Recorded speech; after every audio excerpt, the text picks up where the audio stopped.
Morning, everyone. It's don't know how well this is going to work. It's dark first night video here. It's Saturday morning right here in Ohio, September the 3rd, 2022.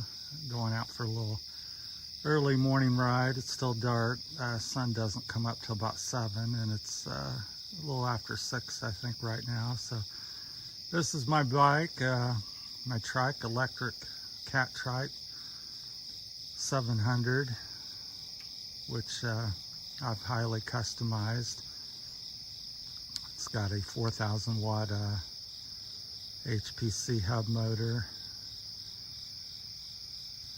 and yeah, so hopefully this will show up and look all right. So right now the lights on the camera as well, so that's the rear lights,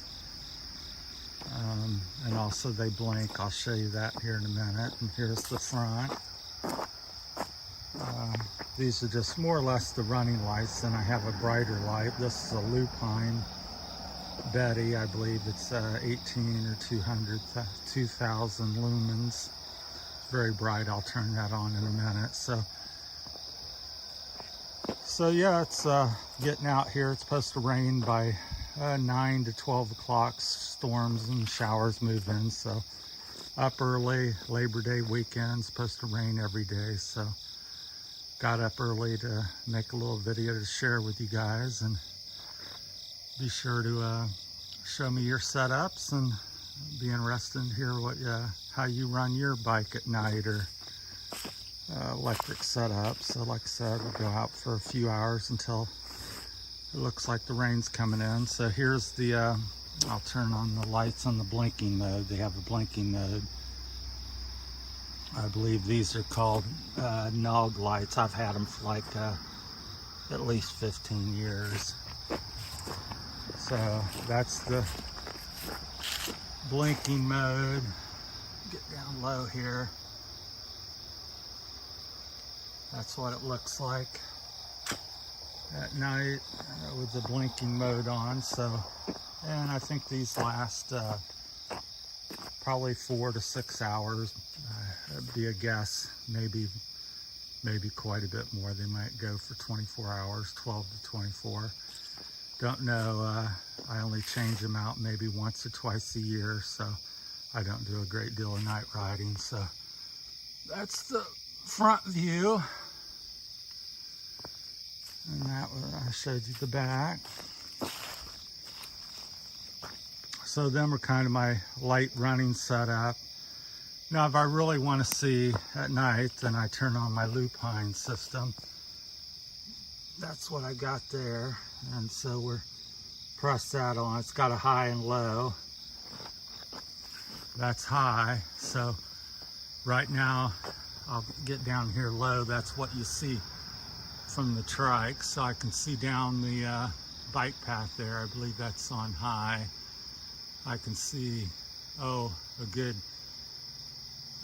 20 feet at least wide, 30 feet. Really lights up the bike path pretty easily. Here it's probably about 10 feet wide, the trail 10 to 12, but I can see a good 10, 15 feet on each side of the trail as well, but it really lights up the trail very well. And I'm looking down the trail probably maybe 100 feet. I can see really well, and I can see as far as a couple 100 feet, good enough to not run into anything. So that's on high. That's an 1800 watt luminous rating. I believe back in the day, I think they're up to 24 or 3,000 watt. I get complaints with this one because I think it's equivalent to 80 watts that oncoming riders or traffic cannot see. So that's high. Let me turn it on low.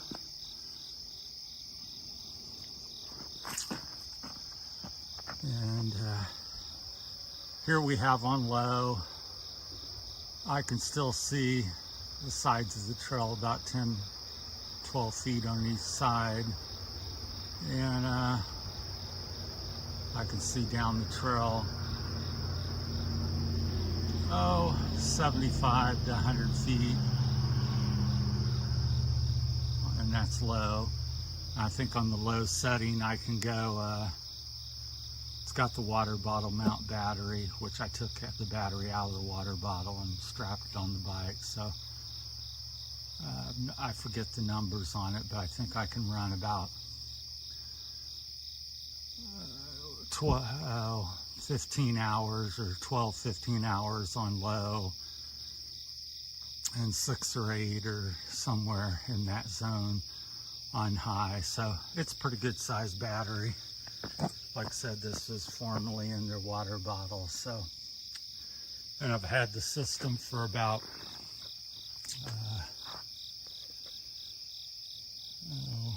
10, 15 years now.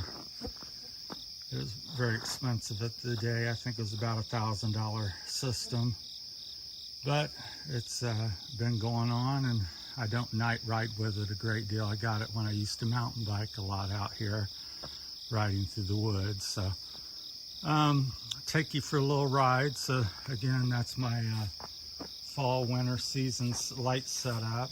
Hopefully that's not, it'll blind you if I get you right in front, but that's the front with all the lights on. And like I said, the other lights will blink or not blink. So it depends on your preference. Kind of draws more attention, I believe, if they're blinking, but as far as the front ones, you can see a little bit better if they're not blinking. And one of the front ones, the battery's a little low on it. You can see it's, at least I can tell, it's not quite as bright, but anyhow, that's it. I'll take you on a little ride here, see how this turns out. Got to get down here on the bike. We'll go for a little night ride. My shoes will maybe blind you. They're orange. I might turn off these side lights so we don't get so much reflection maybe on the shoes. Pardon the camera work here. We'll take you on a short ride. We're in Spring Valley. Clipped in here. We're in Spring Valley. I'll try to hold it up. So, Ohio. Like I said, Saturday, September the 3rd. A little after 6 in the morning. Still dark. The sun doesn't come up till 7. So we're going south on the bike trail.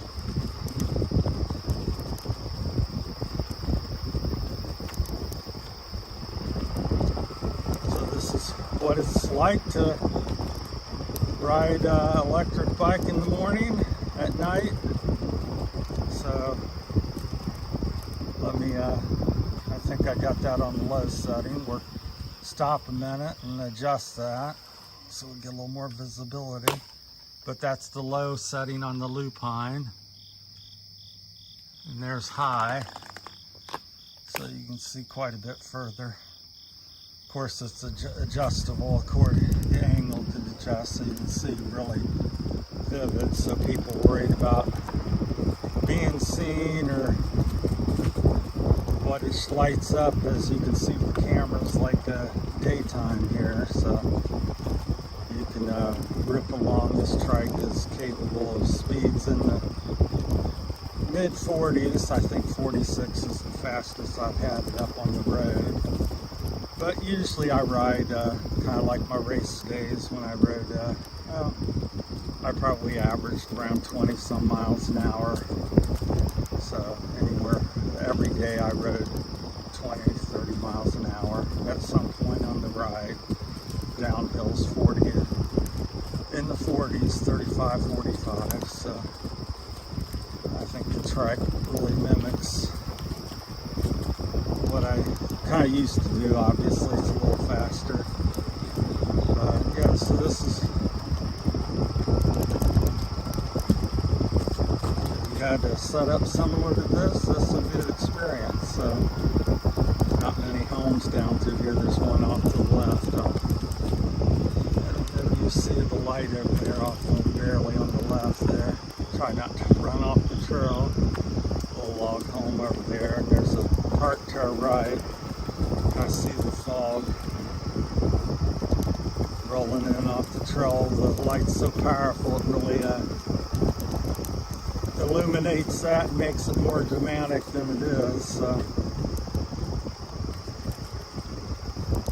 there's a little park you can't see, but there's woods and the little Miami River sets to the right. Well, pretty much all the way down to Cincinnati. There's a river the trail sort of follows. This is an old railroad track, so that's why they call it rails to trails. This is, not all of them are, but this one definitely was an old railroad track. I think it was constructed in the 60s, I believe. There's a sign down here underneath one of the bridges in a stone that tells the date. I'll look at it again someday. I think it's like 64, 54, something like that. So it's not terribly old like the 1800s, but nevertheless it's older. Now when I first moved in, this was all gravel, and I used to ride my dirt bike and mountain bikes up and down through here.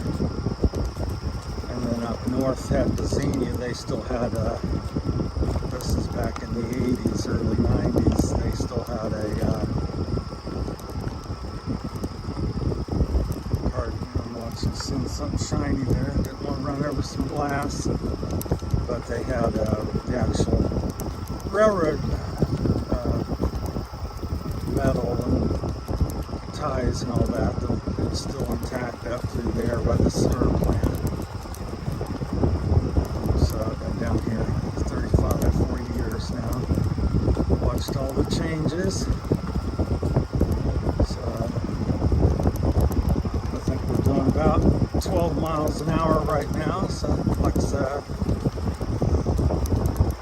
you can do about any speed you care to do.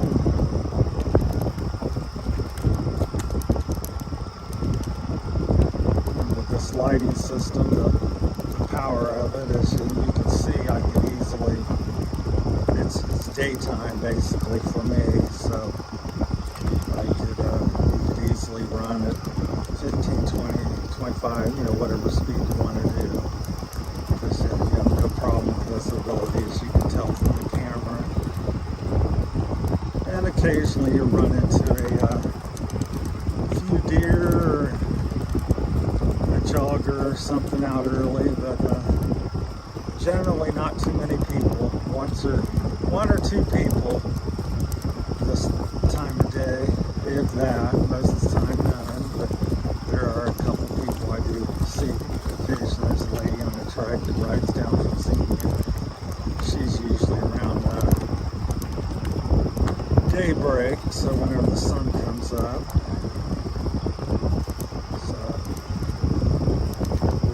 We're almost to Roxington and Burlington Road. You can see some cars up ahead, so it's not very busy. So that's the first road you come to, and the next town down is Corwin and Waynesville. So, like I said, again, it's all country.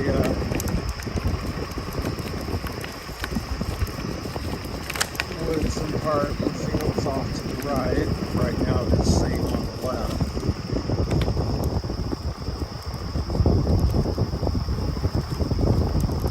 So I hope you've enjoyed that. I'd be interested to hear your comments and tell me about your setup and what you like to do, and